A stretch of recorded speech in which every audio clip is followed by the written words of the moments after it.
السلام علیکم ورحمۃ اللہ وبرکاتہ. نحمده ونصلي على رسوله الكريم.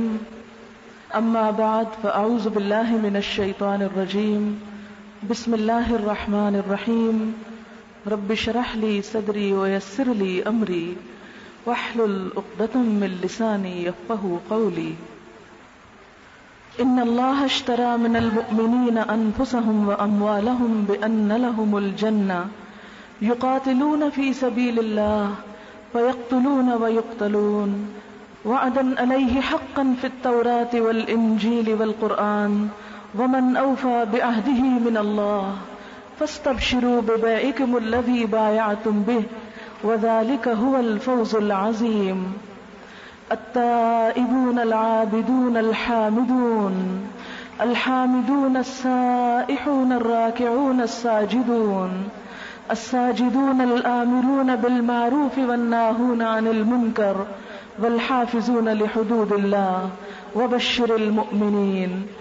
ما كان للنبي والذين آمنوا أن يستغفروا للمشركين ولو كانوا أولي قربى من بعد ما تبين لهم أنهم أصحاب الجحيم.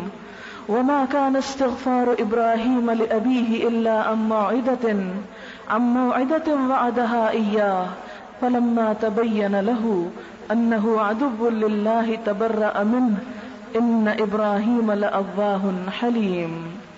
وما كان الله ليضل قوما بعد إذ هداهم حتى يبين لهم ما يتقون ان اللہ بكل شيء علیم. ان اللہ له ملک السماوات والارض یحیی ویمیت وما لکم من دون اللہ من ولی ولا نصیر.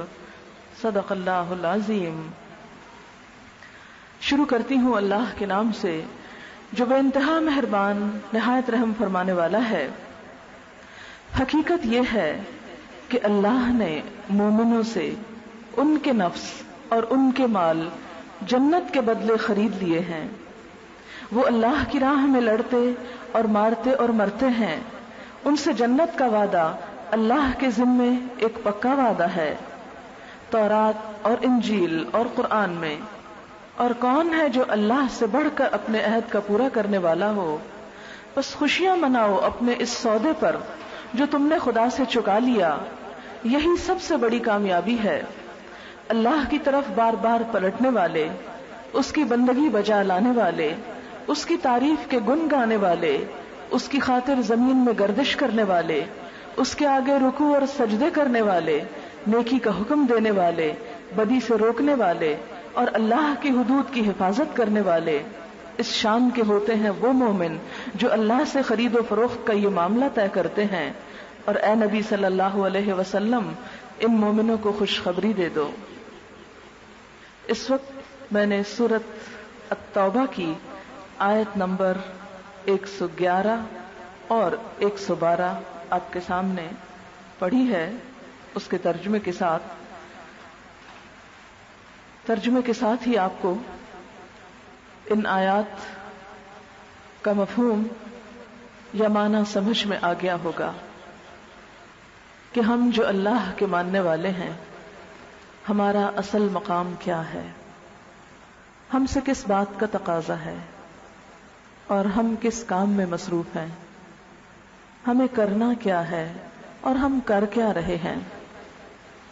ان اللہ اشترى، ایک دفعہ شراء کا لفظ آیا ہے اور آگے جا کر بیع کا لفظ آیا ہے. اور جیسا کہ آپ جانتے ہیں کہ دونوں ہی لفظ خرید و فروخت کے لیے استعمال ہوتے ہیں. خرید و فروخت کیا چیز ہے؟ سودا کیا چیز ہے؟ کسی چیز کو لینا کسی چیز کے عوض، یہ سودا کہلاتا ہے. آپ کچھ خریدنا چاہتے ہیں، آپ بازار میں جاتے ہیں، جو چیز آپ کو پسند آتی ہے وہ آپ لیتے ہیں، لیکن اس کے بدلے میں آپ کچھ دیتے بھی ہیں. سودا بھی ایک معاہدہ ہوتا ہے، تجارت بھی ایک کانٹریکٹ ہوتا ہے جو دو طرفہ ہوتا ہے. یک طرفہ طور پر تجارت نہیں ہوتی، وہ کساد بازاری ہوتی ہے کہ انسان اپنا سامان لے کے بیٹھا ہو اور کوئی خریدار نہ ہو. تجارت اسی وقت ہوتی ہے جب خریدار بھی ہو اور بیچنے والا بھی ہو، لینے والا بھی اور دینے والا بھی. اب ہوتا یہ ہے کہ جب آپ کوئی چیز لیتے ہیں تو اس کے بدلے میں پیسے دیتے ہیں. اگر آپ کوئی چیز اٹھا لیں اور پیسے دینے سے انکار کر دیں تو آپ کا وہ سودا کینسل ہو جاتا ہے. بعض اوقات آپ کوئی زبانی سودا طے کرتے ہیں اور اس پر ایک ٹوکن منی دے دیتے ہیں بات پکی کرنے کے لیے. اگر آپ مقررہ تاریخ پر اس چیز کی پیمنٹ نہیں کرتے تو کیا ہوتا ہے؟ وہ ٹوکن منی بھی ضبط ہو جاتی، مزید نقصان ہوتا ہے. جب آپ کوئی سودا کر لیتے ہیں تو کسی بھی چیز کے مالک اس وقت بنتے ہیں جب آپ اس کی قیمت دے چکتے ہیں، یا آپ کوئی چیز اسی وقت اس کو اپنا کہہ سکتے ہیں جب آپ اس کے اوپر اس کا معاوضہ دیتے ہیں. اگر کوئی شخص معاوضہ تو لے لے اور چیز نہ دے تو یہ بھی دھوکہ ہوتا ہے. لہذا اس معاہدے میں دونوں فریقین کا آمنے سامنے ہونا اور دونوں فریقین کا عہد کو پورا کرنا اور ذمہ داری کو نبھانا نہایت ضروری ہوتا ہے. وہی تجارت فیئر ہوتی ہے. آپ دیکھیں کہ جب آپ کوئی سودا کسی ایماندار شخص کے ساتھ کرتے ہیں، کسی قابل اعتماد شخص کے ساتھ کرتے ہیں، تو آپ وہ سودا کر کے خوش ہوتے ہیں. کسی چیز کو خواہ لے رہے ہوں خواہ دے رہے ہوں. تو بزنس میں ایک اچھا تاجر ہونا اور ایک اچھا گاہک ہونا، یہ دونوں ہی چیزیں اس سارے عمل کو پلیزنٹ بنا دیتی ہیں. لیکن اگر اس میں سے ایک بھی کسی قسم کی کوئی کمی بیشی کرے تو وہی سودا جو ہے وہ ایک ہیڈ ایک بن جاتا ہے. یہاں پر بھی ایک سودے کا ذکر ہو رہا ہے، اور وہ سودا دو انسانوں کے درمیان نہیں، وہ سودا بندے اور اللہ کے درمیان ہے. اور اللہ تعالیٰ کی ذات ایسی ہے کہ جس سے کوئی سودا کر لے تو اسے کبھی بھی گھاٹا نہیں ہوگا، کبھی بھی نقصان نہیں ہوگا، کبھی بھی بدمزگی نہیں ہوگی. وہ اللہ تعالیٰ کو اپنے عہد پر بالکل سچا پائے گا، اسے دے کر نقصان نہیں ہو سکتا. جس کے لیے اس نے فرمایا وَمَنْ أَوْفَىٰ بِعَهْدِهِ مِنَ اللَّهِ، اللہ سے عہد کر کے تو دیکھو اس سے بڑھ کر عہد کون پورا کرتا ہے. فَاسْتَبْشِرُوا بِبَيْعِكُمْ، اپنی اس تجارت پہ خوشیاں مناؤ کیونکہ تم نے اللہ سے تجارت کر لی. الَّذِي بَايَعْتُمْ بِهِ، اب یہاں پر کس تجارت کا ذکر ہے؟ کیا دینا ہے اور کیا لینا ہے؟ فرمایا ان اللہ اشترا، اللہ نے خرید لی، من المؤمنین، مومنوں سے، انفسہم، ان کی جانیں، ان کی جان لے لی. اور ہم نے کیا کیا؟ اپنی جان دینے کا وعدہ کر لیا. واموالہم، اور اپنا مال. گویا کیا کہا اللہ تعالیٰ سے کہ یا رب میری جان اور میرا مال یہ میرا نہیں، یہ تیرا ہے، اس کو میں نے تیرے ہاتھ بیچ دیا اور اس کے بدلے تجھ سے جنت لی. اب آپ دیکھیں کہ جب ہم کوئی چیز بیچ ڈالتے ہیں تو اس کے بعد وہ چیز ہماری نہیں رہتی، اس پہ ہماری مرضی نہیں چلتی، پھر وہ جو خریدتا ہے اسی کی مرضی چلتی ہے.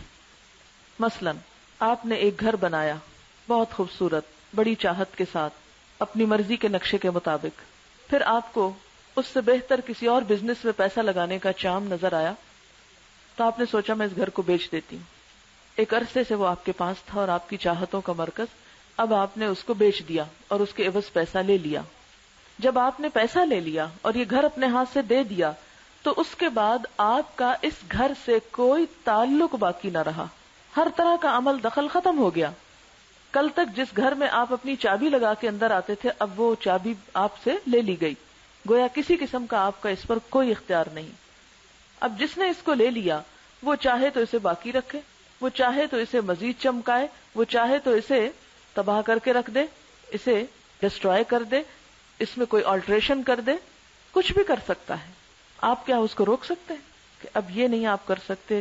یہ تو میں نے بڑی خوشی سے یہ شینڈلیئر لگوائے تھے اور یہ کھڑکی رکھوائی تھی اور یہ گلاس استعمال کیا تھا اور یہ مٹیریل لگوایا تھا اور ایسے پردے اس پہ لگائے تھے، یہ پلیز آپ نہ کریں، میرے دل کو دکھ ہوتا ہے. نہیں، پھر آپ کے دل کی مرضی نہیں، اب تو جو اس کا مالک ہو گیا اس کی مرضی ہوگی، وہ آپ سے مشورہ بھی نہیں کرے گا اور آپ کو کوئی اپنی رائے دینے کا بھی حق نہیں رہا کیونکہ آپ تو سودا کر چکے، آپ تو بیچ چکے. بعض اوقات ایسا ہوتا ہے نا، ایک چیز جب انسان بیچ دیتا ہے پھر لینے والا اس کو خراب کرتا ہے تو انسان کو بڑا دکھ ہوتا ہے کہ میں نے اتنی محنت سے یہ چیز بنائی تھی اور دوسرا شخص اس کو کیا کر رہا ہے. تو جو بھی کوئی چیز انسان اپنی ملکیت کی بیچتا ہے اس کے ساتھ اس کے جذبات اور احساسات بھی وابستہ ہو جاتے ہیں. انسان کی اٹیچمنٹ ہو جاتی ہے اس کے ساتھ. کوئی مثلاً اپنے گولڈ کی چیز آپ بیچ رہے ہوں یا گھر کی بیچ رہے ہوں, کوئی اپنے ہاتھ کی بنی ہوئی بیچ رہے ہوں, تو وہ صرف ایک مٹیریل چیز نہیں ہوتی. مثلاً آپ نے ایک بکری پالی, پھر آپ اس کو بیچتے ہیں اور پتہ چلتا ہے وہ ذبح ہو رہی, تو آپ نے دیکھا ہوگا کہ کئی بچے جو بکری پالتے ہیں اور پھر ذبح ہوتی تو بہت روتے ہیں, یا ان کے پیٹس اگر کسی کو دے دیے جائیں تو بہت روتے ہیں. کیوں؟ اس لیے کہ ان کے ساتھ ان کی صرف مالی نہیں جذباتی اٹیچمنٹ بھی ہو گئی. تو انفسہم میں جذباتی اٹیچمنٹ بھی مراد ہے. اب اللہ سے ہم نے ایک سودا کیا, اپنی جان بھی دے دی, جسم بھی دے دیا, مال بھی دے دیا. اب اس پر ہماری کوئی مرضی نہیں رہی, کوئی اختیار نہیں رہا, کوئی پسند ناپسند نہیں رہی. سب کچھ اللہ کے حوالے کر دیا ہم نے کہ اب آپ جیسے چاہیں جہاں چاہیں اس کو استعمال کر لیں. اور اس کا صلہ اللہ نے بہت بڑا رکھا کہ اس کے بدلے میں تم کو جنت دوں گا, اور بہت پکا وعدہ کیا کہ لازمی طور پر تمہارا یہ سودا قبول کیا جائے گا, کہ جس پر اس نے تورات میں بھی وعدہ کیا, انجیل میں بھی کیا اور قرآن میں بھی کیا. اور اللہ اپنے وعدے سے پھرتا نہیں, اور اس کے وعدے سے سچا وعدہ کسی اور کا ہو نہیں سکتا. اس لیے خوش ہو جاؤ اور پریشان نہ ہو کہ تم نے یہ سودا کر کے کوئی نقصان کیا. کیونکہ بعض اوقات یہ ہوتا ہے کہ جب ہم کوئی سودا کر چکتے ہیں پھر اس کے بعد ہمیں حسرت آنے لگتی ہے کہ یہ سستا ہی دے دیا, اور نہ ہی دیتے, پھر آپ سوچتے کوئی طریقہ ہو واپس ہی لے لوں. کئی دفعہ ایسے ہوتا ہے کہ بیچ کے چیز آپ مطمئن نہیں ہوتے. فرمایا یہاں سودا کرنے کے بعد بالکل مطمئن ہو جاؤ, کبھی یہ خیال بھی نہ آئے تمہارے دل میں کہ تم نے کوئی گھاٹے کا کام کیا. اللہ سے جو تجارت کی تم نے وہ بڑے ہی نفع بخش سودے کی. پورا یقین رکھو کہ اس میں تمہارے لیے کوئی گھاٹا نہیں. اسی وجہ سے اللہ تعالیٰ ان لوگوں کی صفت بیان کرتے ہیں کہ جو ایسا کر لیتے ہیں, مؤمنین جو اپنی جان اور مال اللہ کے ڈسپوزل پہ کر دیتے ہیں, پھر وہ یہ نہیں دیکھتے کہ کہاں سے اور کس طرح وہ قربانی ہو رہی ہے. عربی کا ایک شعر ہے کہ جب میں اپنی جان اللہ ہی کے راستے میں دے رہا ہوں اور جسم اللہ ہی کے راستے میں قربان کر رہا ہوں, تو مجھے اس بات کی پرواہ نہیں کہ میں کس پہلو پہ گرتا ہوں اور میری موت کیسے آتی ہے. کس پہلو پہ گرتا ہوں, منہ کے بل گرتا ہوں شہید ہو کر یا پیٹھ کے بل گرتا ہوں, نہیں. جب اللہ کو دے دیا تو پھر کچھ بھی ہو جائے اس کے ساتھ پھر پرواہ نہیں. اسی لیے فرمایا کہ ان کی شان یہ ہوتی ہے یقاتلون فی سبیل اللہ, وہ اللہ کے راستے میں جنگ کرتے ہیں, جنگ سے بھی گریز نہیں کرتے. چھوٹی موٹی چیز دینا تو دور کی بات, وہ اپنی جان دینے میں فخر محسوس کرتے ہیں کیونکہ وہ اللہ کے لیے بیچ جو چکے. فیقتلون ویقتلون, اللہ کی راہ میں لڑتے ہیں, قتل بھی کرتے ہیں اور قتل کیے بھی جاتے ہیں.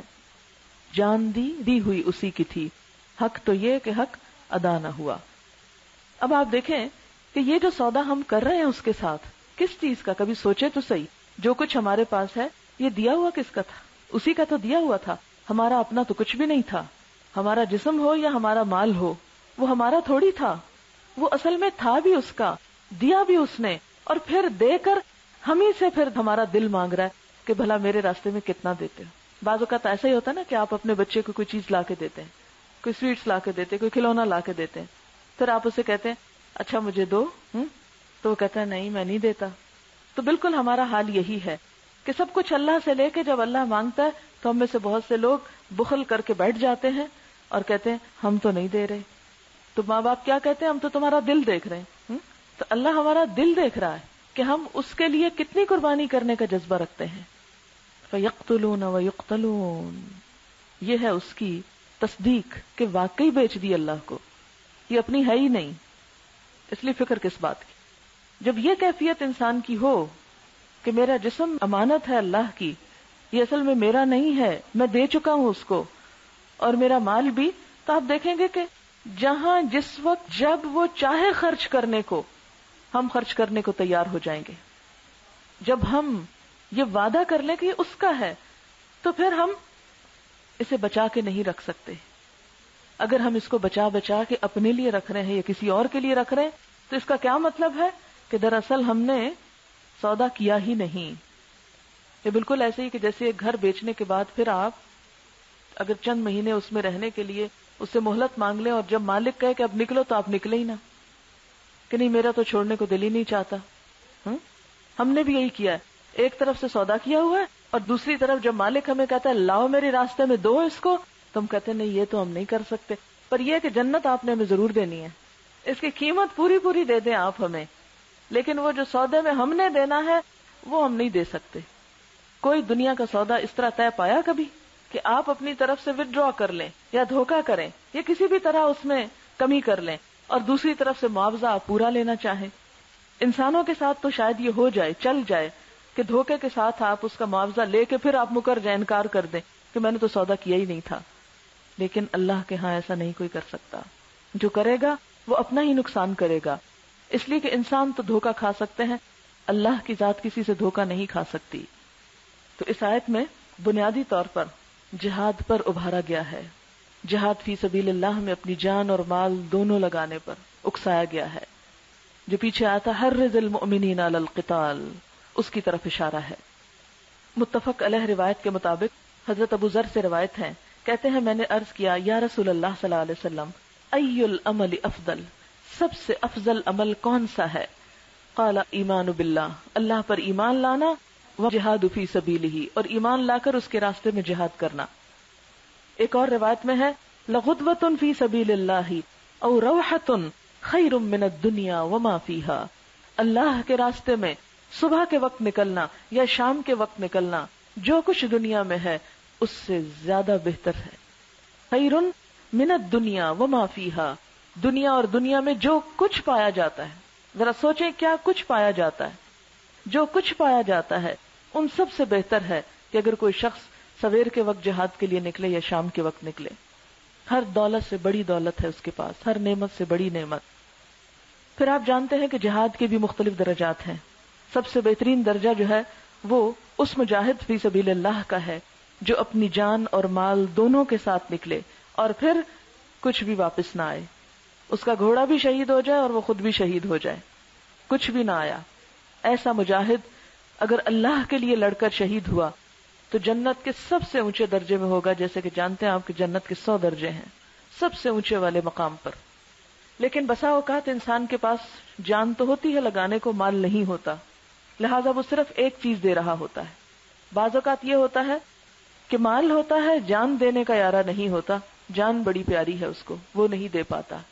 تو اب کیا ہے کہ اس نے آدھی نیکی کمائی ایک طرح سے، یعنی درجہ خود بخود نیچے آ گیا.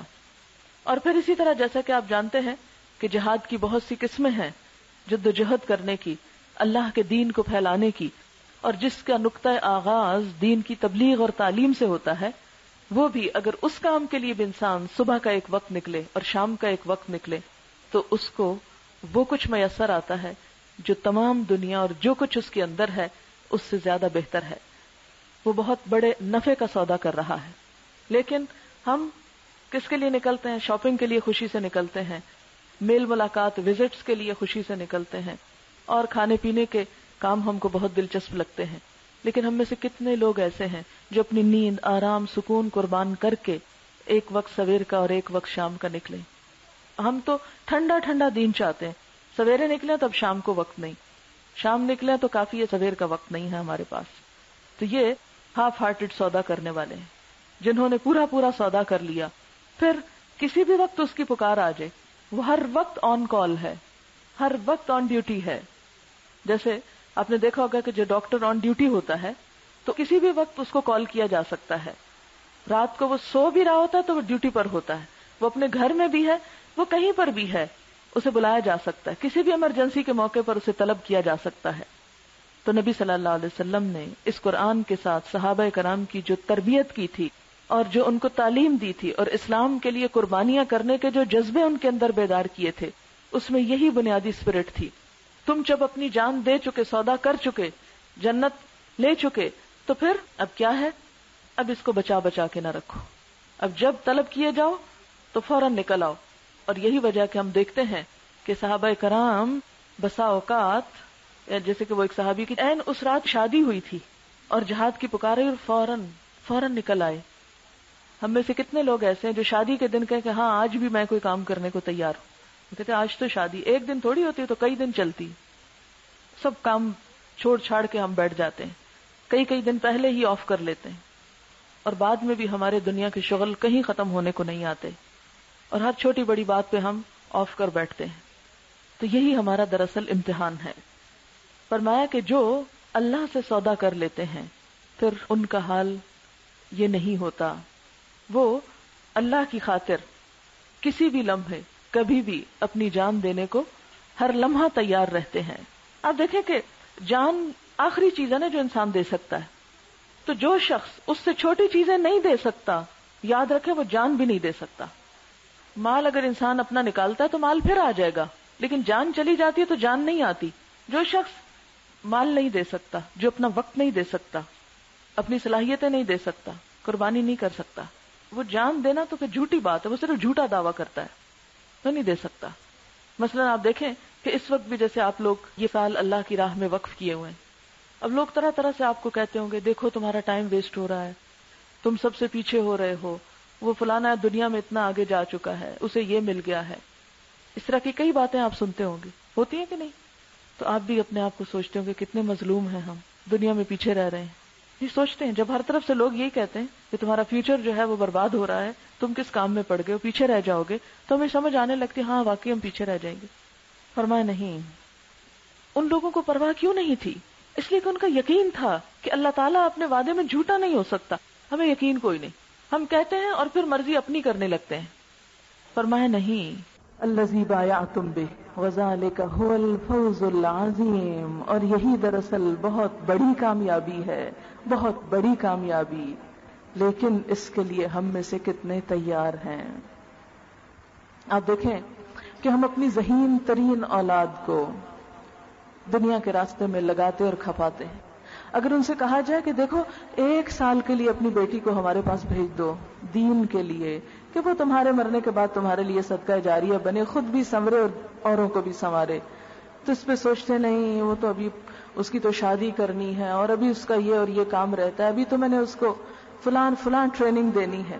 کیونکہ ہمارے ہاں یہ ہوتا ہے کہ ہم بچیوں کو پہلے پروفیشنل ایجوکیشن دیتے رہتے ہیں، حالانکہ ہمیں پتا ہے کہ ان کی بنیادی ذمہ داری کوئی تجارت نہیں ہے، بنیادی ذمہ داری انہوں نے باہر جا کے کچھ نہیں کرنا، نہ اللہ نے ان پہ کوئی ذمہ ڈالا۔ آج کل ہر ماں کا یہ ٹرینڈ ہے کہ بیٹیوں کو بھی وہ پڑھاؤ اور سکھاؤ کہ جس کی وجہ سے وہ کچھ کما سکیں، اگر انہوں نے کمائی نہیں بھی کرنی تو ان کے رشتے اچھے آئیں۔ یہی وجہ ہے کہ ہم بچیوں کو پریشرائز کر کے ان کو کبھی میڈیسن پڑھواتے ہیں، کبھی بزنس سٹڈیز میں ڈالتے ہیں، کبھی کمپیوٹر کی ٹریننگ دلوا رہے ہیں، کبھی کچھ کر رہے ہیں، کبھی کچھ کر رہے ہیں، حالانکہ اللہ نے بیٹیوں پر کمانے کی کوئی ذمہ داری نہیں ڈالی، انہیں گھر کی شہزادیاں بنایا کہ دوسرے تمہارے لیے کما کے لائیں، انہیں شادی کے موقع پہ مہر دلوایا، انہیں والدین نے جہیز دیا، انہیں سب کچھ تیار ملا، لیکن ہم نے ان سب چیزوں کی ناقدری کر کے دوسرے راستوں سے اپنے آپ کو مطمئن کرنا چاہا، اور ایک پورے معاشرے کا ٹرینڈ اس طرح چینج کر دیا کہ ہر لڑکی انڈیپینڈنٹ ہوگی تو شاید خوشحال ہوگی، اور پھر وہ سب کچھ انہیں سکھانا چاہتے ہیں کہ جس سے وہ کمانے والی بن جائیں۔ ٹھیک ہے، اس میں عیب کی بات نہیں، لیکن صرف دنیا کمانے والی بن جائیں، دین کے لیے بھی کچھ وقت نکالیں، تو وہ ہمارے پاس وقت نہیں۔ ہم میں سے کتنی مائیں ہیں جو یہ بھی پلان کرتی ہوں کہ ان کو دنیا کی اچھی ایجوکیشن کے ساتھ دین کی ایجوکیشن بھی دینا ہے، اس کے لیے بھی وقت لگانا ہے، اس کے لیے بھی کچھ مال خرچ کرنا ہے۔ فرمایا کہ جب تم اس راستے میں آؤ گے تو ذالک ھو الفوز العظیم، یہی بڑی کامیابی ہے۔ اس لیے کہ آپ دیکھیں کہ آج انسانوں کے پاس سب کچھ ہے، ذہنی سکون نہیں۔ آپ کو معلوم ہے کہ یورپ اور امریکہ کے بارے میں تو ہم سنتے تھے اکثریت جو ہے ٹرینکولائزر لیتی ہے، لیکن اب ہمارے ہاں بھی ان دواؤں کا استعمال کچھ کم نہیں رہا۔ سب کچھ ہوتے ہوئے خوشیاں ختم ہو گئیں، بڑے بڑے گھر موجود ہیں، بہترین لباس اور جیولری ہے، لیکن دل خوش نہیں ہے، آپس میں اتفاق اور محبتیں نہیں ہیں۔ انسان انسان کے خون کا پیاسا ہو چکا ہے، انسان انسان سے حسد کر رہا ہے، انسان انسان کا دشمن بنتا چلا جا رہا ہے۔ آخر کیوں؟ اس لیے کہ ہم نے وہ کام شروع کر دیا کہ جس سے مال تو بہت حاصل ہوا، لیکن انسان انسان نہ بن سکا۔ نبی اکرم صلی اللہ علیہ وسلم دنیا میں جب تشریف لائے تو دین کا جو پیغام آپ نے لوگوں تک پہنچایا اس سے لوگوں کی دنیا میں بھی خوشحالی آئی. قرآن پاک میں اللہ تعالیٰ منافقین سے سورۃ التوبہ میں خطاب کرتے ہوئے فرماتے ہیں کہ تم اللہ اور اس کے رسول سے کس لیے ناراض ہو؟ اس بات پر کہ اس نے تم کو غنی کر دیا، یعنی تمہاری دنیا بھی اچھی کر دی. کیونکہ جب انسان دین کی طرف آتا ہے تو ایسا نہیں کہ دنیا اس سے چھن جاتی ہے. اللہ نے یہ نہیں کہا کہ تم کپڑا پہننا چھوڑ دو، یا سونا تم پہ حرام کر دیا میں نے، یا تمہارے لیے کھانا پینا منع ہے. نہیں، اس میں سے کچھ بھی نہیں کہا. بس یہ کہا کہ جہاں سارا سال کھاؤ، ایک مہینہ اپنے اوپر کچھ کنٹرول کر لو، اور اس کا بھی فائدہ تمہیں کو ہوگا. تمہاری ہی صحت اچھی ہوگی، تمہارے ہی اندر انسانیت اور تقوی پیدا ہوگا. اس نے کہا ٹھیک ہے رکھو، بناؤ زیور اپنی حیثیت کے مطابق، لیکن جب بنا چکو تو ہر سال اس میں سے 2.5% جو ہے وہ غریبوں کو بھی دینا ہوگا. وہ یہ کہتا ہے کہ ٹھیک ہے 24 گھنٹے میں اپنے کام کرو، سو کھاؤ پیو، لیکن 1 گھنٹہ نمازوں کے لیے بھی رکھو. وہ یہ کہتا ہے کہ ہاں ساری زندگی بے شک یورپ گھومو لیکن میرے گھر بھی ضرور آؤ. اس نے دنیا ہم پہ بین نہیں کی، لیکن اس میں اپنا ایک حصہ رکھا، کیونکہ اس میں سے ایک ایک چیز انسان کو سکون دینے والی. آپ دیکھیں سارا دن آپ کام کاج کر کے جب تھک جاتے ہیں، سویر کے آپ سورج نکلنے کے وقت سے لے کے لگے ہوئے ہیں. مثلاً آپ نے اذان کے بعد فجر کی نماز پڑھی، ابھی سورج نہیں نکلا تھا تو پڑھ لی، اس کے بعد آپ اپنے دنیا کے کاموں میں لگتے ہیں. اتنی دیر دنیا کے کام کرتے رہتے ہیں کہ سورج نکل کے ڈھل جاتا ہے، ایک پورا فاصلہ طے کر چکتا ہے. آپ تھک جاتے ہیں اس وقت تک، دنیا دنیا دنیا. اللہ تعالیٰ آپ پر رحمت کرتا ہے اور فرماتا ہے آؤ میرے بندے، میرے آگے اب جھک جاؤ، آؤ نماز پڑھ لو، ہاتھ منہ دھو لو، آؤ کچھ اپنی روح کو سکون فراہم کرو. اس لیے کہ دنیا کے باتوں میں الجھ کر ہم اپنے آپ کو تکلیف پہنچاتے رہتے ہیں. مجھے ہمیشہ ایسے ہی لگتا ہے جب میں بہت تھک جاتی ہوں، نماز کا وقت آتا ہے تو مجھے یوں لگتا ہے جیسے ایک بچہ کھیل کھیل کے تھک جاتا ہے نا، تو ماں اس پہ رحم کرتی اور کہتی آؤ ہاتھ منہ دھو لو، آؤ بیٹھو کھانا کھا لو، چلو تھوڑا آرام کر لو، تھک گئے ہو اب تم. ہمارا یہی حال ہوتا ہے، سارا دن تھک جاتے ہیں کام کر کے، تو اللہ تعالیٰ کہتے ہیں اچھا آؤ ہاتھ منہ دھو لو، آؤ تھوڑا سا میرے آگے جھک جاؤ، آؤ دعا مانگ لو، جو چیزیں تمہاری کوشش سے نہیں ملی اب مجھ سے دعا مانگ کے لے لو.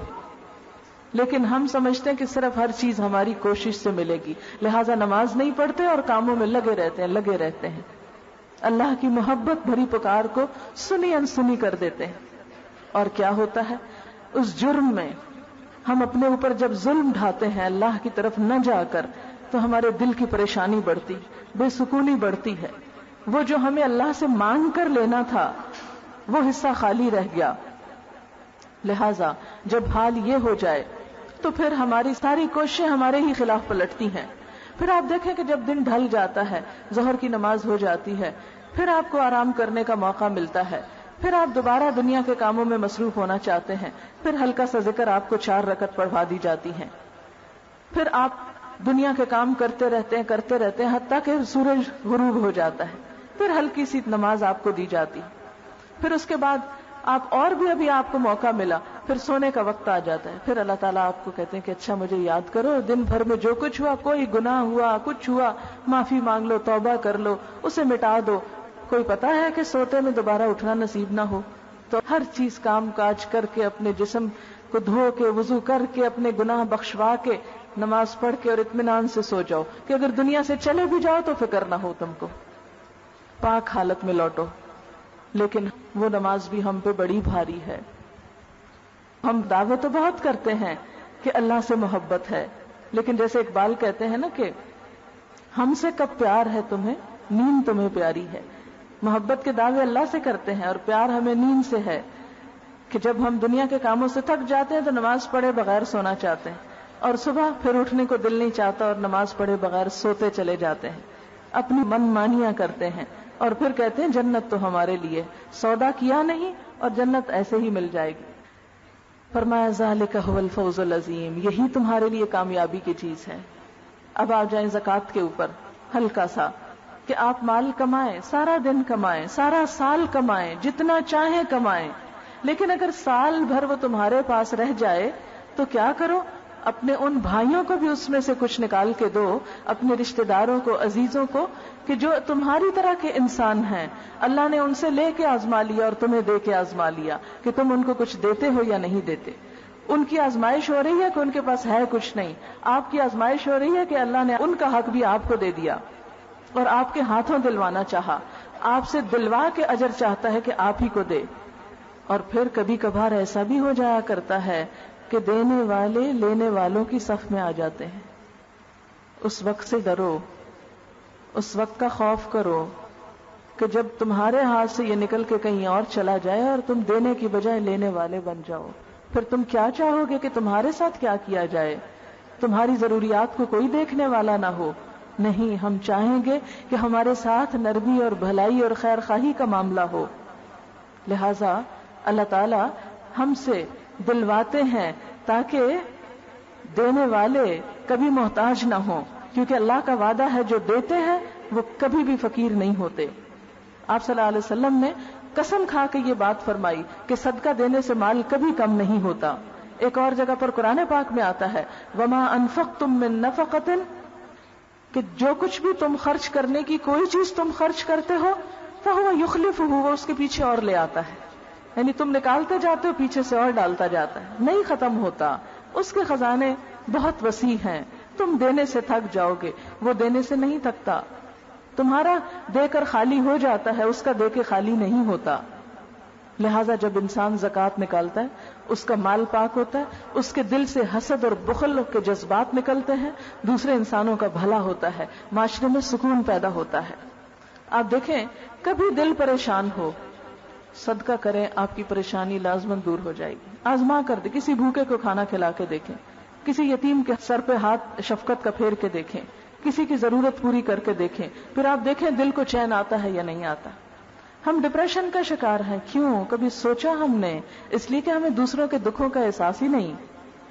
جو دوسروں کے دکھوں پہ پریشان ہوتا ہے اس کو اپنے دکھ بھول جایا کرتے ہیں، اس کو پھر اپنے دکھ نہیں یاد رہتے، اسے دوسروں کے دکھ دور کر کے سکون ملتا ہے۔ لیکن جس شخص کی نظر صرف اپنی خوشیوں پہ ہو اسے کبھی خوشیاں نہیں ملا کرتی، اس لیے کہ خوشی حاصل کرنے کا راز دینے میں ہے، لینے میں نہیں۔ ہم لے کے تھوڑی دیر کے لیے ضرور خوش ہوتے ہیں، لیکن جو خوشی حقیقی اور روح کی خوشی آپ کو دے کر ملتی ہے وہ آپ کو لے کر نہیں ملتی، لیکن ہم اس کو آزماتے کم ہیں۔ پھر اسی طرح روزوں کی بات، تو اس میں بھی انسان کے اندر سارا سال کھاؤ، جو چاہو کھاؤ، میٹھا، کھٹا، ٹھنڈا، جو تمہارا دل چاہے۔ کہیں نہیں منع کیا گیا کہ دہی بھلے آپ نہیں کھا سکتے، یا آپ چاٹ نہیں کھا سکتے، یا آپ میٹھا نہیں کھا سکتے، نہیں، کھاؤ، حلال اور پاک کھاؤ، صاف ستھرا کھاؤ، لیکن ذرا احتیاط کے ساتھ، اور پھر 1 مہینے کے لیے اپنے معدے کو بھی آرام دو، اور ساتھ اس بات کا احساس کرو کہ جن لوگوں کو کھانے کو نہیں ملتا ان پہ کیا گزرتی ہوگی۔ روزہ کھول کر کتنا سکون اور کتنی خوشی، کتنا اطمینان اور کتنی فرحت نصیب ہوتی ہے انسان کو۔ تو یہ بھی دراصل انسان کی کامیابی کے لیے اللہ نے انسان پہ ڈالا، کیونکہ اتنا وقت نہیں کہ میں ایک ایک چیز پر، اسلام کے ایک ایک حکم پر آپ کو حکمتیں بتاؤں، لیکن جب ہمارا سودا اللہ کے ساتھ ہو تو یاد رکھیں کہ جو کچھ وہ کہتا ہے وہ ہمارے نقصان میں نہیں کہتا۔ وہ کہتا ہے اللہ سے بڑھ کے تمہارا کوئی بھی وفادار نہیں، اسے آزما کے تو دیکھو، اس کی بات مان کے تو دیکھو، دنیا میں ہی اس کا فائدہ شروع ہو جائے گا۔ یہ کیسی انویسٹمنٹ ہے؟ آپ دیکھیں کہ کچھ ہم تجارت جب دنیا کی شروع کرتے ہیں نا، وہ ایک مشہور محاورہ ہے کہ پہلے سال چٹی، دوسرے سال ہٹی اور تیسرے سال کھٹی۔ یہ ایک تجارت کا، ایک پنجابی کا مشہور محاورہ ہے کہ جب آپ شروع میں بزنس سٹارٹ کرتے ہیں تو پہلے آپ کو کچھ نقصان ہوتا ہے، پھر دوسرے سال ہوتا ہے تھوڑا سا اسٹیبلش ہوتا ہے، اور تیسرے سال جا کے آپ کو کچھ پروفٹ ہونے لگتا ہے۔ لیکن اللہ کے ساتھ جو سودا کر لیتا ہے اس کو اسی لمحے پروفٹ شروع ہو جاتا ہے۔ آخرت میں تو ہوگا ہی جنت کی شکل میں، دنیا میں وہ سکون اور اطمینان اور خوشی اور عجیب سرور کی شکل میں انسان کو ساتھ ہی پروفٹ شروع ہو جاتا ہے، اور اصل اس کا بڑا حصہ آخرت میں جا کر انسان کو ملے گا۔ پھر فرمایا جو یہ سودا کرتے ہیں ان کی خصوصیات کیا ہوتی ہیں؟ التائبون، توبہ کرنے والے، اللہ کی طرف پلٹنے والے، بار بار رجوع کرنے والے، لوٹ آنے والے۔ کیونکہ جب انسان سودا کرتا ہے، عہد کرتا ہے، تو انسان ہے بھول جاتا ہے، غلطی ہو جاتی، بار بار غلطی کرتا ہے. فرمایا کہ وہ پھر مایوس نہیں ہوتے، وہ پھر پلٹ آتے ہیں، پھر رجوع کر لیتے ہیں، پھر توبہ کر لیتے ہیں کہ کہیں اللہ تعالیٰ ناراض نہ ہو جائے. وہ ایسا نہیں کہ ایک دفعہ کرنے کے بعد پھر اس پہ کہیں کہ چونکہ اب ہم سے غلطی ہو گئی، اس کانٹریکٹ میں کچھ گڑبڑ ہو گئی تو اس لیے بہتر ہے کہ ہم کریں ہی نہ. نہیں، شیطان ان کو مایوس کرنا چاہتا ہے، لیکن وہ بار بار اللہ کی طرف رجوع کر لیتے ہیں اور اپنے اس عہد میں خلل نہیں آنے دیتے. التائبون، توبہ کرنے والے، اپنے گناہوں پہ معافی مانگ لینے والے. کچھ غلطیاں ایسی ہوتی ہیں کہ جس کے بعد اگر نیکی ہو جائے تو اس غلطی کو مٹا دیا جاتا ہے، لیکن بہت سے گناہ ایسے ہوتے ہیں کہ جن پر شعور کے ساتھ جب تک توبہ نہ کی جائے، انسان پلٹ نہ آئے، اس وقت تک بات نہیں بنتی. العابدون، عبادت گزار، اور عبادت میں ساری زندگی کی اطاعت شامل ہے. اور کبھی بھی کوئی گناہ ہو جائے، غلطی ہو جائے تو توبہ کے ساتھ ہی پھر عبادت ضروری ہے. صرف زبانی استغفار کافی نہیں، اس کے بعد صدقہ خیرات کرنا، نفل پڑھنا یا کوئی بھی نیکی کا کام کرنا ضروری ہے، تاکہ جو نقصان ہم نے کیا اپنے اس معاہدے میں اس کو فوری طور پر درست کر لیا جائے، اس کو پورا کر لیا جائے. وقتی چند ریچولز کی شکل میں نہیں، صرف نماز روزے کی شکل میں نہیں، بلکہ تمام زندگی میں اللہ تعالیٰ کی تابعداری اور وفاداری کی بات. الحامدون، اللہ کی حمد و ثنا کرنے والے، اللہ کا شکر ادا کرنے والے. کیونکہ عابدون عبادت تو ہے، وہ تو ایک فرض ہے نا، کیونکہ وہ تو ایک لازمی حصہ ہے، مگر ہم شکر کیا کہ دل کی خوشی کے ساتھ کرنے والے. یعنی وہ مثلاً آپ ایک کھانا پکاتے ہیں، پھر اس کے اوپر ڈریسنگ کرتے ہیں، اس کے اوپر کچھ مسالے ڈالتے ہیں، اوپر سجاوٹ کرتے ہیں، تو اس سے تو پیٹ نہیں بھرتا. مثلاً کھانے میں دھنیے سے تو پیٹ نہیں بھرتے آپ، یا میتھی سے تو پیٹ نہیں بھرتے جو اوپر آپ نے ڈالا ہوتا ہے. وہ تو ایک سجاوٹ ہوتی ہے، لیکن اصل چیز تو وہ اندر کا سٹف ہے. تو حامدون میں اللہ کی حمد و ثنا، شکر، ایک بندہ مومن کی زندگی کے ہر ہر لمحے میں شکر ہوتا ہے. آپ صلی اللہ علیہ وسلم نے فرمایا کہ بندہ مومن کا حال بھی بڑا عجیب، جب اسے خوشی ملتی ہے وہ اللہ کا شکر ادا کرتا ہے، اٹھتے بیٹھتے. اور اس میں آپ دیکھیں کہ بعض لوگوں سے آپ ملیں گے، آپ ان سے پوچھیں گے بھی کیا حال ہے تمہارا، وہ کہیں گے الحمدللہ بہت اچھا. بعض سے ملیں گے تو آپ کہیں گے بھی کیا حال ہے، کہتے ہیں کوئی حال نہیں، کوئی حال نہیں. یہ ایک ناشکری کا کلمہ ہے. بندہ مومن ہر حال میں الحمدللہ کہتا ہے، شکر اللہ کا جس حال میں رکھے، میرا رب میرے ساتھ کبھی بھی ظلم نہیں کر سکتا. اور آپ دیکھیں کہ اللہ کی حمد و ثنا، ہم صبح اٹھتے ہیں تو بندہ مومن کے منہ پہ کیا ہوتا ہے؟ الحمدللہ الذی احیانا بعد ما اماتنا والیہ النشور. واش روم میں جاتے ہیں، واپس نکلتے ہیں، الحمدللہ الذی اذھب عنا الاذی وعافانی. اس وقت حمد و ثنا، شکر اللہ کا. پھر اس کے بعد کھانے کی میز پہ بیٹھتے ہیں تو کھانا کھا کر الحمدللہ. نماز کے لیے کھڑے ہوتے ہیں تو الحمدللہ، الحمدللہ رب العالمین، سمع اللہ لمن حمدہ، ربنا ولک الحمد، وہاں پر بھی اللہ کی حمد و ثنا. پھر اسی طرح اگر چھینک آ جاتی ہے تو پھر الحمدللہ. پھر کہا یہ جاتا ہے کہ جنت میں جانے کے بعد بندہ مومن کے منہ پہ سب سے اہم کلمہ جو ہوگا کہ الحمدللہ الذی ہدانا لہذا، اللہ کا شکر جس نے ہم کو یہ راستہ دکھایا. وما کننا لنہتدی لولا ان ہدانا اللہ، ہم اس راستے کو پانے والے نہ تھے اگر اللہ ہم کو یہ راہ نہ دکھاتا. لہذا ایک بندہ مومن اپنے دن کا آغاز اللہ کی حمد و ثنا سے کرتا ہے اور جنت میں پہنچنے تک اس کی زبان پر اللہ کی حمد و ثنا جاری رہتی ہے. السائحون، یہ سودا کرنے والے سائحون ہوتے ہیں. سائح سیاحت سے ہے، یعنی زمین میں گردش کرنے والے، گھومنے پھرنے والے. کس کے لیے؟ طلب علم کے لیے، جہاد کے لیے، ہجرت کے لیے، آثار قدیمہ دیکھنے کے لیے، آثار کائنات دیکھنے کے لیے، یعنی اللہ کی قدرت کی نشانیاں دیکھنے کے لیے وہ چلتے پھرتے رہتے ہیں.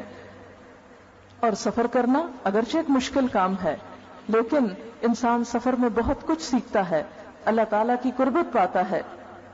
آپ کو معلوم ہے نا کہ سفر میں انسان کی دعا قبول ہوتی ہے، کہ ایک مسافر جب گھر سے نکلتا ہے تو وہ اللہ کے قریب ہو جاتا ہے. اور اگر اچھے مقصد کے لیے سفر کیا جا رہا ہو ایک اللہ کے راستے کا سفر ہو تو وہ اور زیادہ اللہ کی قربت پانے کا ذریعہ ہے۔ حدیث میں آتا ہے کہ اللہ کی راہ میں کوئی شخص اگر صبح کا ایک وقت نکلتا ہے یا شام کا ایک وقت نکلتا ہے تو وہ دنیا اور دنیا کے اندر جو کچھ ہے سب سے بہتر ہے۔ لغدوۃ فی سبیل اللہ او روحۃ فی سبیل اللہ خیر من الدنیا وما فیہا۔ اللہ کے راستے میں صبح تھوڑی دیر کے لیے نکلنا یا شام کو کچھ دیر کے لیے نکلنا جو دنیا میں ہے اس سب سے زیادہ بہترین اور قیمتی ہے۔ اور اللہ کے راستے میں نکلنے والے قدموں کو جو مٹی ان کو لاحق ہوتی یعنی گرد غبار آلود ہو جاتے ہیں ان قدموں کو آگ نہیں چھوئے گی۔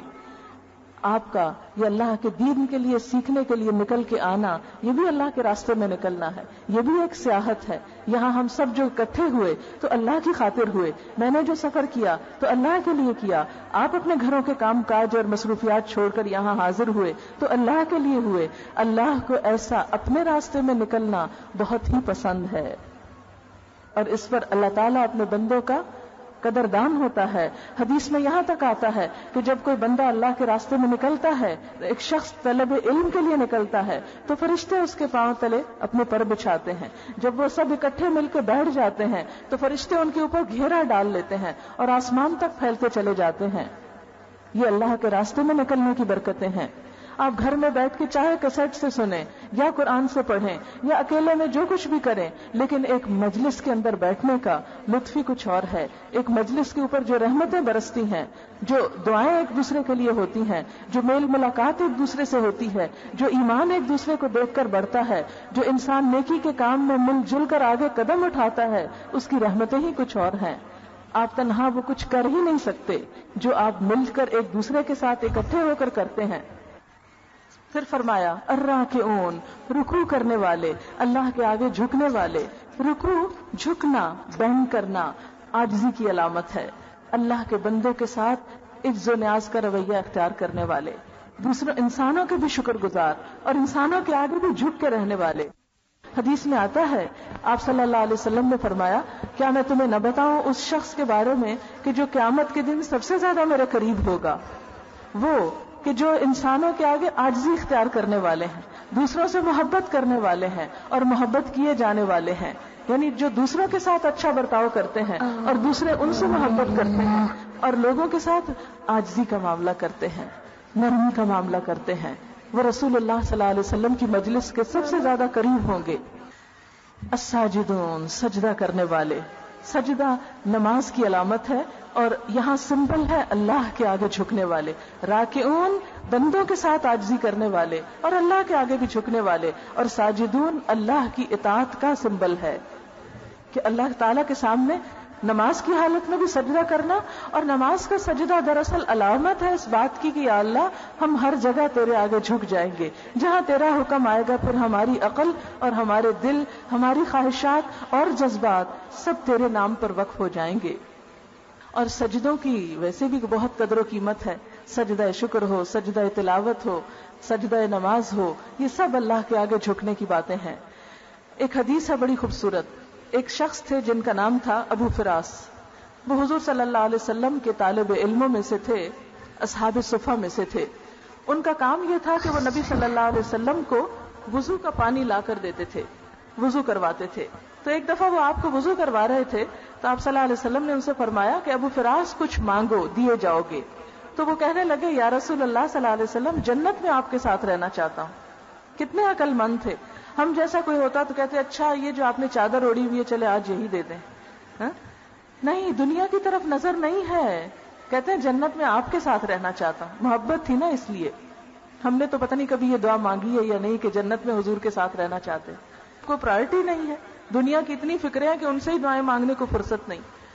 آپ صلی اللہ علیہ وسلم نے فرمایا اب غیر ذالک، کوئی اور بات ہو؟ تو ابو فراس کہتے ہیں ہو ذاکا، میری تمنا تو بس یہی ہے، میں تو یہی چاہتا ہوں۔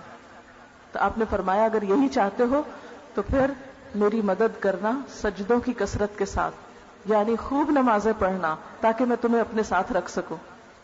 تو آپ صلی اللہ علیہ وسلم کا ساتھ، آپ کی شفاعت، آپ کی محبت اس وقت نصیب ہوگی کہ جب ہم سجدوں کی کثرت کریں گے۔ ہم نے کیا سوچ رکھا ہے نماز پڑھیں یا نہ پڑھیں، آپ سفارش کریں گے اور ہم آگے چلے جائیں گے، تو ایسی بات نہیں ہے۔ آپ صلی اللہ علیہ وسلم خود فرما رہے ہیں کہ دیکھو سجدوں کی کثرت سے میری مدد کرو، اور اس کے بعد یہ 6 کام جب ہو جائیں، یہ 6 خصوصیات جب پیدا ہو جائیں، تو پھر الآمرون بالمعروف والناہون عن المنکر، نیکی کا حکم دینے والے اور برائیوں سے روکنے والے، یعنی دین کی تبلیغ کرنے والے. یہ ہے اللہ کے ساتھ سودا کرنے والوں کا کام، کہ جس دین پر وہ خود چلتے ہیں پھر اس کو آگے بھی پہنچاتے ہیں، آگے بھی سکھاتے ہیں، آگے بھی پھیلاتے ہیں. الآمرون بالمعروف والناہون عن المنکر، نیکی کا حکم دینے والے اور برائیوں سے روکنے والے. ہم سمجھتے ہیں کہ شاید یہ فریضہ صرف مردوں پر ہے، فرمایا نہیں، عورتوں کے لیے بھی ہے. سورۃ التوبہ میں ہی آپ پڑھیں گے کہ والمؤمنون والمؤمنات بعضهم اولیاء بعض، مومن مرد ہوں یا عورتیں ایک دوسرے کے مددگار ہیں. یأمرون بالمعروف وینہون عن المنکر، نیکی کا حکم دیتے ہیں اور برائیوں سے روکتے ہیں. تو فریضہ اقامت دین جو ہے، یہ امر بالمعروف اور نہی عن المنکر جو ہے، نیکی کو پھیلانا اور برائیوں سے روکنا، یہ مردوں کے ساتھ ساتھ عورتوں کی ذمہ داری بھی ہے. آپ دیکھیں کہ حضرت عائشہ رضی اللہ تعالی عنہا حضور صلی اللہ علیہ وسلم کی دنیا سے جانے کے بعد 48 سال تک امت کو تعلیم دیتی رہی. 48 سال تک ایک عورت دین سکھاتی رہی، اور وہ ازواج مطہرات میں سے تھی. ہم سمجھتے ہیں شاید یہ مردوں کا صرف کام ہے، اور مرد مولوی مسجدوں میں جو کچھ سکھا رہے ہیں بس سب کے لیے وہی کافی ہے. اگر وہ کافی ہوتا تو ہماری ینگر جنریشن کا یہ حال ہوتا؟ نہیں. ہم عورتوں نے اپنی ذمہ داری چھوڑ دی. سب سے پہلا مدرسہ، سب سے پہلا اسکول جو بچے کو ملتا ہے وہ ماں کی گود میں ملتا ہے. جو کچھ وہ وہاں سے سیکھتا وہ کہیں اور سے نہیں ملتا اس کو. اس لیے اگر ماں جاہل ہوگی تو قوم جاہل ہو جائے گی. ہم بڑے فخر سے نپولین کا کال کوٹ کرتے ہیں کہ تم مجھے ایک پڑھی لکھی ماں دو، میں تمہیں پڑھی لکھی قوم دوں گا. تو اسی طرح ایک کرسچن کا کال ہے کہ ایک عورت کو ریلیجس ایجوکیشن دینا 100 مردوں کو دینے سے زیادہ بہتر ہے. لیکن ہم عورتوں کے پاس اب دوسری چیزوں کے لیے تو وقت ہے، اس کام کے لیے وقت نہیں. جیسے پہلے بھی میں نے عرض کیا کہ مائیں اور سب چیزوں کے لیے فکر کرتی ہیں کہ بچیوں کو کوکنگ کے بھی کورسز کرا دیے جائیں، ڈرائی ارینجمنٹس بھی ہوں، انٹیریئر ڈیکوریشن بھی آتی ہو، کمپیوٹر بھی آتا ہو، پرفیکٹ ہوں، آل راؤنڈرز ہوں. لیکن دین وہ نہ بھی ہو تو خیر ہے. کوئی مولوی تھوڑی بنانا ہے ہم نے، یہ تو مولویوں کا کام ہے. اور ہوتا کیا ہے، ان سارے ہنروں کے ساتھ لڑکیاں بیاہ کے جاتی ہیں اور چند دن نہیں بس پاتی. کئی مثالیں آپ کے سامنے ہوں گی. شکل و صورت بھی ہے، جہیز بھی بہت تھا، مال و دولت بھی تھا، ہنر بھی تھا، جاب بھی تھی، بچی کو سکون نام کی چیز نہیں ملی. کیوں؟ اس لیے کہ نہ اس کو ہم نے انسانیت دی، اور اس کے لیے جس شوہر کی تلاش کی اس کے اندر بھی دین نہیں دیکھا. کبھی کسی رشتے میں ہم دین نہیں دیکھتے، ہم دنیا دیکھتے ہیں کہ کتنا مال ہے اس کے پاس، خواہ ڈرنک ہی کیوں نہ کرتا ہو، خواہ بڑے بڑے کبیرہ گناہوں میں ہی کیوں نہ مبتلا ہو، صرف دنیا، صرف دنیا. لہذا اس کے لیے ہمیں عورتوں کو بھی آگے بڑھنا ہے، اور اپنے بچوں کی بھی تعلیم و تربیت کرنی ہے، اور معاشرے کے اندھیروں کو بھی مٹانا ہے. اس لیے کہ اگر آپ آگے بڑھیں گے اور دوسرے ابھی تک سوئے ہوئے ہیں تو کام نہیں چلے گا. خود بھی کرنا ہے، دوسروں کو بھی جگانا ہے. الآمرون بالمعروف والناہون عن المنکر، اللہ کے ساتھ سودا کرنے والے، نیکی کا حکم دینے والے اور برائیوں سے روکنے والے ہوتے ہیں. والحافظون لحدود اللہ، اور اللہ کی حدوں کی حفاظت کرنے والے، یعنی جہاں جہاں اللہ نے روکا وہاں رک جانے والے. اور آخری بات، وبشر المومنین، مومنوں کو خوشخبری دے دو، بشارت دے دو. جو اس بات کو مان لے ان کے لیے کامیابی ہی کامیابی ہے. تو بات ساری یقین کی ہے. صحابہ کرام نے ان باتوں پہ یقین کیا اور اپنا سب کچھ لگا کر دنیا بھی بنائی اور آخرت بھی بنائی. وہ دنیا بنانے کی نیت سے نہیں لگایا تھا، نیت آخرت تھی، لیکن اللہ نے راستے میں پڑی ہوئی چیز بھی دے دی. جب ہم اوپر جانا چاہتے ہیں تو راستے کی چیز خود ہی راستے میں آ جاتی، وہ مل جاتی ہے. جب منزل دور کی ہو تو بیچ میں جو کچھ آئے گا وہ ملتا جائے گا. ہر انسان کا رزق اس کی قسمت میں لکھا ہوا ہے. اللہ کے راستے پہ آنے سے دنیا چھن نہیں جاتی، یہ ہماری بہت بڑی غلط فہمی ہے. بس وہ ریگولیٹ ہو جاتی ہے، اس میں سکون اور خوشی بھر جاتی ہے. تو اللہ تعالیٰ سے میری دعا ہے کہ ہمیں باعمل مسلمان بنائے، اور جو کچھ ہم نے آج سیکھا ہے ہمیں اس کے مطابق اپنی زندگی کو بدل ڈالنے کی توفیق دے. وآخر دعوانا ان الحمد للہ رب العالمین. اللہم اجعل فی قلبی نورا.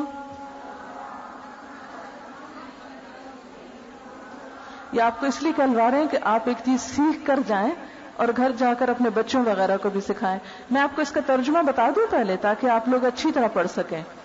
اس کا ترجمہ ہے، اللہم اے اللہ، اجعل ڈال دے، فی قلبی میرے دل میں، نوراً نور، یعنی میرے دل میں روشنی پیدا کر دے اپنی. وفی بصری، اور میری نگاہوں میں نوراً نور. وفی سمعی، اور میرے سماعت میں کانوں میں نوراً نور.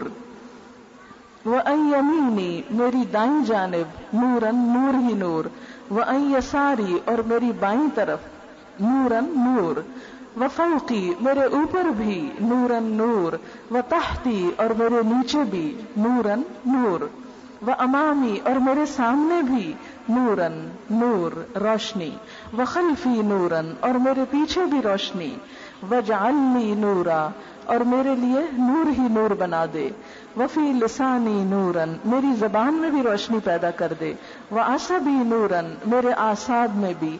ولحمی، اور گوشت. ودمی، اور خون. وشعری، اور بال. وبشری، اور سکن، ہر چیز میں نور پیدا کر دے. وجعل فی نفسی نوراً، میرے نفس میں بھی نور. وعازم لی نوراً، میرے لیے بہت زیادہ بڑا نور پیدا کر دے. اللہم، اے اللہ، آتنی، عطا کر مجھ کو نوراً نور روشنی. تو اتنی خوبصورت دعا ہے کہ اگر واقعی ہمیں روشنی مل جائے، اللہ کی رہنمائی مل جائے، تو پھر کوئی بھی چیز مشکل نہ رہے. تو چونکہ عموماً کاغذ بانٹ دیے جاتے ہیں، پتہ نہیں چلتا پڑھنا کیسے ہے، تو غلط سلط پڑھتے رہتے ہیں. تو آپ کو اس لیے کہلوا رہے ہیں کہ آپ اس کو پڑھیں تو صحیح طور پر پڑھیں، تاکہ صحیح تاثیر ہو اور صحیح قبولیت ہو. اللہم اجعل فی قلبی نورا. اب دل میں پورے، جب میں قلب کہوں تو دل کے اندر آپ دھیان رکھیں کہ روشنی دل میں آ رہی. اللہم اجعل فی قلبی نورا. وفی بصری نورا. وفی سمعی نورا.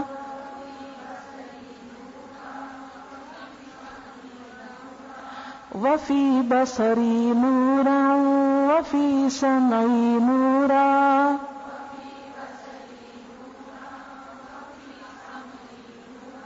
وعن یمینی نورا. وعن یساری نورا.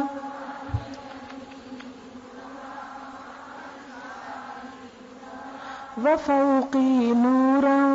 وتحتی نورا. وامامی نورا.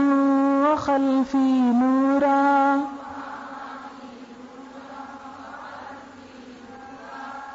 وجعل لی نورا.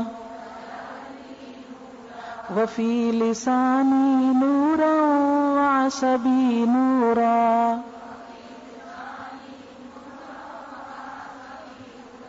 ولحمی نورا.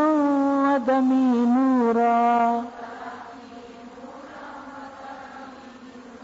وشعری نورا. وبشری نورا. واجعل فی نفسی نورا. وأعزم لي نورا. اللهم آتني نورا. اللهم اجعل في قلبي نورا. وفي بصري نورا. وفي سمعي نورا.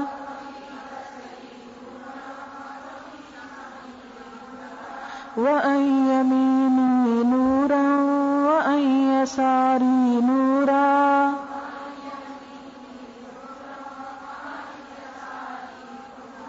وفوقي نورا.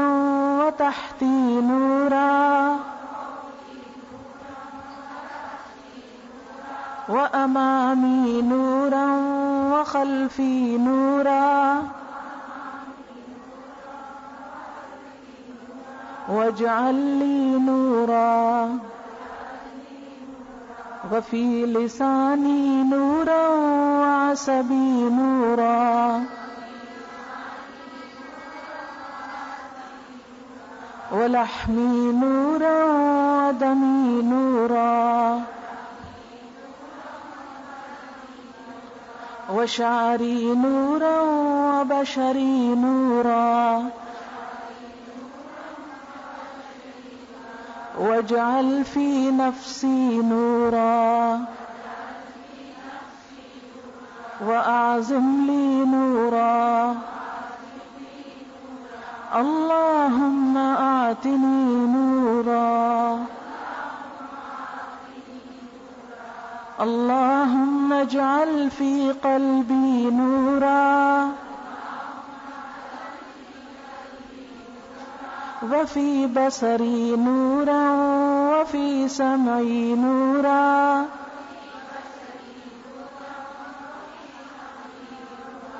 وعن يميني نورا وعن يساري نورا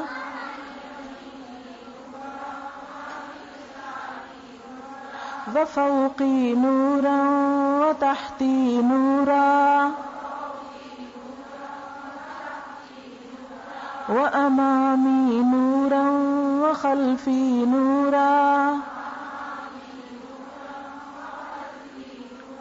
واجعل لي نورا وفي لساني نورا وعصبي نورا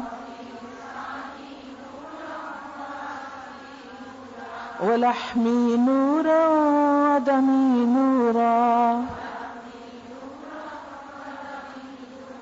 وشعري نورا وبشري نورا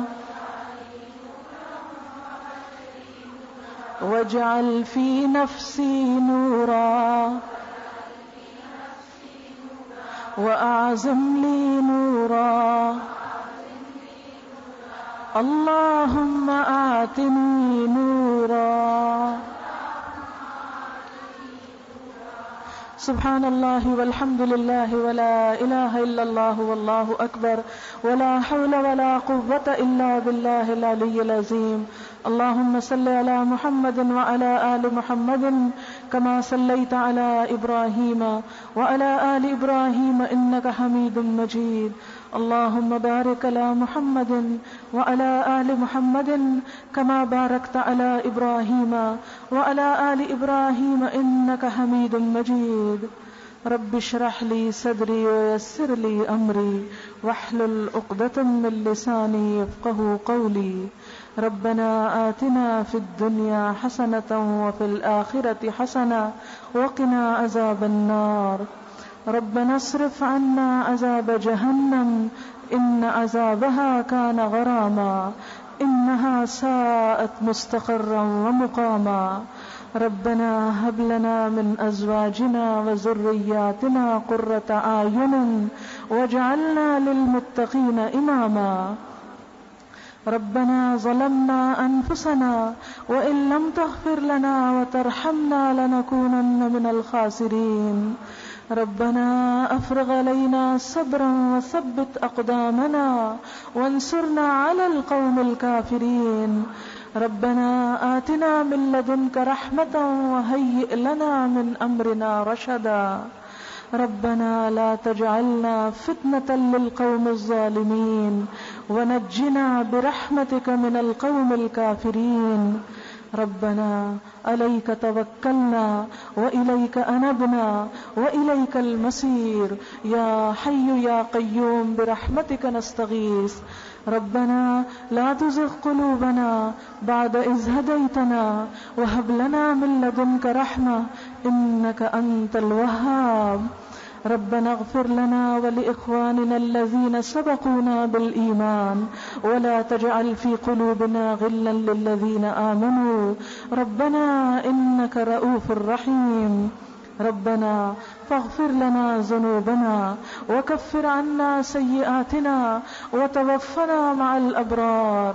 ربنا وآتنا ما وعدتنا على رسلك ولا تخزنا يوم القيامة إنك لا تخلف الميعاد. ربنا آمنا بما أنزلت واتبعنا الرسول فاكتبنا مع الشاهدين. ربنا اغفر لنا ذنوبنا وإسرافنا في أمرنا وثبت أقدامنا وانصرنا على القوم الكافرين.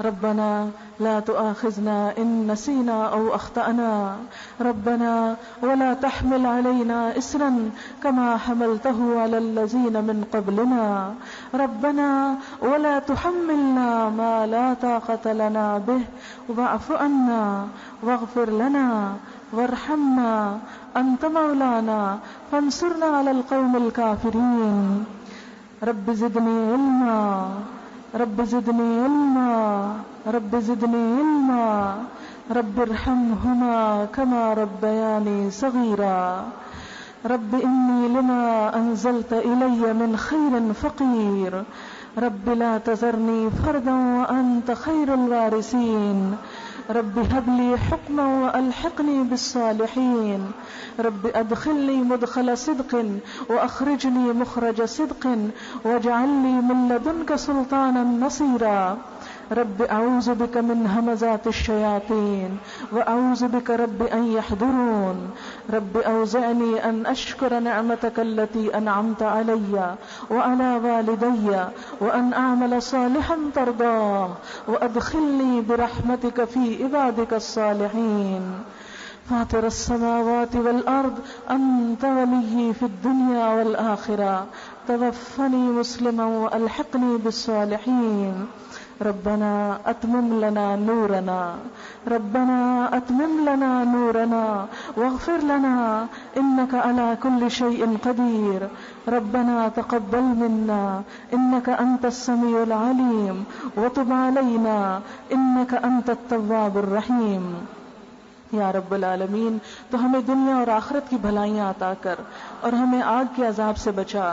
اے ہمارے رب ہم سے جہنم کا عذاب دور کر دے. بے شک جہنم کا عذاب جان لیوا ہے، وہ بہت ہی برا ٹھکانہ اور مقام کی جگہ ہے. یا اللہ تو ہمیں اس سے پناہ دے. اے ہمارے رب ہمارے خامدوں اور ہماری اولاد سے ہمیں آنکھوں کی ٹھنڈک عطا کر اور ہمیں متقی لوگوں کا امام بنا. اے ہمارے رب ہم نے اپنی جانوں پہ ظلم کیا، اگر تو نے ہم کو معاف نہ کیا اور ہم پر رحم نہ کیا تو ہم نقصان اٹھانے والوں میں سے ہو جائیں گے. یا اللہ تو ہم پر رحم فرما، ہمیں بخش دے، تو ہم پر صبر انڈیل دے، ہمارے قدموں کو جما دے اور کافر قوم پر ہماری مدد فرما. یا اللہ تو ہم سب مسلمانوں کے درمیان باہم محبت پیدا کر دے. یا اللہ ایک دوسرے کے دکھ درد کو پہچاننے کی توفیق عطا فرما. سب بیماروں کو صحت عطا فرما، سب دکھی لوگوں کے دکھ دور فرما. یا رب العالمین تو ہمارے گناہوں کو معاف کر دے اور ہم پر رحمت کی بارش برسا. یا اللہ تو ہمارے گناہوں کو معاف فرما اور ہمارے لیے اپنی رحمتیں برسا. یا اللہ تو رحمت کی بارش برسا. یا رب العالمین ایمان کے ساتھ دنیا سے خاتمہ ہو، اپنا قرب نصیب فرمانا، ہمارے قبروں کو روشن کر دینا. یا اللہ ہمارا حساب آسان کر دینا، ہمیں جنت الفردوس کے اعلیٰ درجات عطا فرمانا، نبی صلی اللہ علیہ وسلم کی صحبت نصیب فرمانا. یا رب العالمین آپ کے ہاتھوں حوض کوثر سے پانی نصیب فرمانا. یا رب العالمین دنیا اور آخرت میں سارے اور نیک لوگوں کی صحبت نصیب فرما. ربنا تقبل منا انك انت السميع العليم وتب علينا انك انت التواب الرحيم. وصلى الله تعالى على خير خلقه محمد وعلى آله وأصحابه وأهل بيته أجمعين برحمتك يا أرحم الراحمين. إلهي آمين. سبحانك اللهم وبحمدك نشهد أن لا إله إلا أنت نستغفرك ونتوب إليك. والسلام عليكم ورحمة الله وبركاته.